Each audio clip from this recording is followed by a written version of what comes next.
Dune is not a good movie. It's a great one. Let me explain. Now, it just might be the fact I was the most hungover I've ever been, that as soon as I walked out of David Lynch's infamous adaptation of Dune, I immediately slapped the film with a straight 5 stars.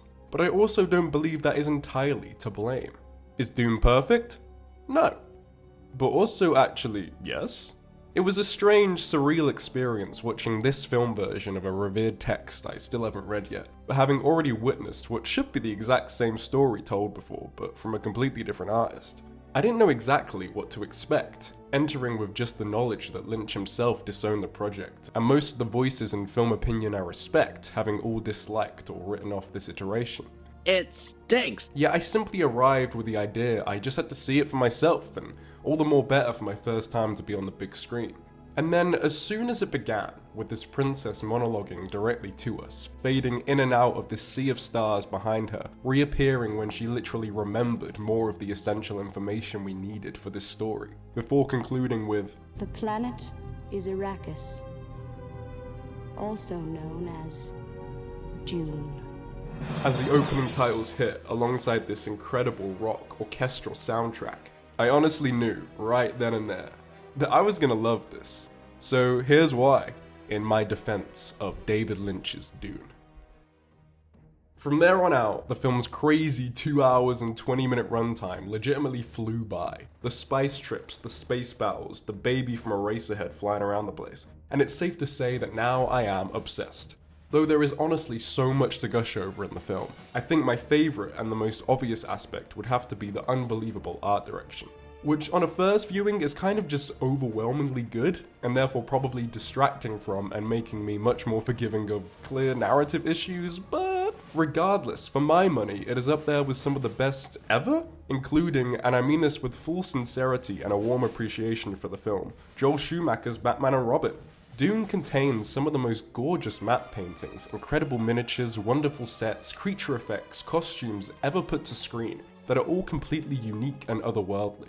Even if you stripped all of that away, when those credits rolled and played this bizarre character montage of all the cast, I legitimately thought to myself, wow, I really am in love with each and every one of these little freaks. The Baron especially. I do love science fiction as a genre, but it can sometimes feel cold and uninviting to those, me, who aren't particularly in love with the whole sci of it all. But Dune takes a much more fantastical approach, an almost rock opera style aesthetic seemingly tailor-made just for me and my sensibilities. Like, I'm sorry, but Paul having a knife fight with Fade Ralpha, played by Sting, is literally the coolest thing I've ever seen. Also, why does Patrick Stewart have a pug with him during a space war? I don't know, but I'd dock points if he didn't. Prior to this viewing, I was also aware of how much of the film's criticisms were levied at its visual effects. To which I reply, I think the film looks great. The Roblox-ass armor is goofy for sure, but I ain't seen anything like that before, have you? And these clunky composites of images overlaid on top of each other, I feel help create some of the most visually interesting images on film.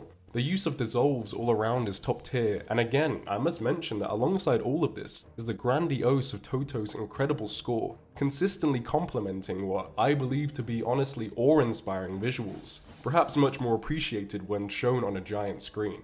By viewing the Denis Villeneuve films first, certain scenes did sort of play out like a parody of their modern counterpart, with moments from those films perhaps unintentionally adding a greater sense of depth and context for me here. Yet I legitimately hold the belief, it is undebatable to me that this version carries so much more character and charm than anything in those practically humorless remakes, though I still very much adore those films. I just love how bombastically bonkers, creative, and colourful this entire film is. Where Villeneuve may have a Lynch beat, however, is when Paul first rides the sandworm, but honestly, this could change depending on the day. I love the visual of him climbing up this crazy ass creature, and when the Fremen start to join, the electric guitar kicks in. Like, that is just totally rock and roll, dude. And yes, this sequence has perhaps the worst instances of green screen, but I actually do not care. And that goes for the rest of the film's obvious issues that I would undeniably complain about in any other film with the exact same problems. Yet somehow, for some reason, here, I do not care. Containing potentially the most underwritten romance of all time between this iteration of Paul Atreides and Chani, I do not care.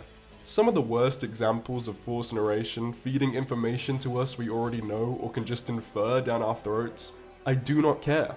And quite possibly completely butchering the original source material in the condensing of it all, though I can't really speak to that aspect of it personally, but even so, I simply do not care. I'm just in love with the whole experience, and love it even more because of all those things. You see, I've recently been obsessed with this idea of how cinema can play out just like a magic trick. An experience of viewing that often consists of attempting to figure out or being exactly aware of how something was pulled off, yet still being so emotionally invested in what it is you're actually watching. Classic horror films are a great example of this, in that you can both marvel at the craftsmanship of prosthetics or practical effects on display, yet at the same time still feel absolutely, and most importantly, genuinely terrified.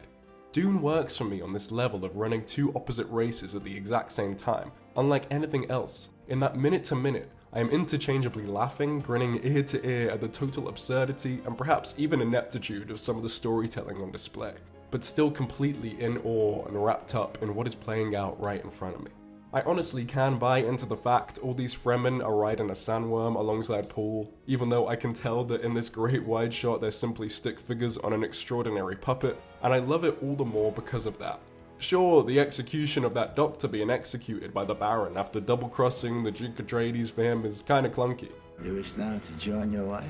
She lives? Join her. But conceptually, that idea genuinely breaks my heart in two. And it's a testament to Carl MacLachlan's entertaining performance that I'm still so invested in Paul Atreides' vast, yet perhaps not that well developed here, character development. The ending overall leaving me satisfied and a happy customer for the price of admission. It was a free ticket, but I just think that I've never seen anything like this, and we probably will never see anything like it again. I mean, apart from Dune, but shut up, like, you know what I mean? This is unironically my favourite David Lynch film from the small crop I've seen, and also absolutely just one of my new favourite films of all time. Rest in peace, David Lynch, you singular, mad, and incredible artist. This one's for you. Skadoosh.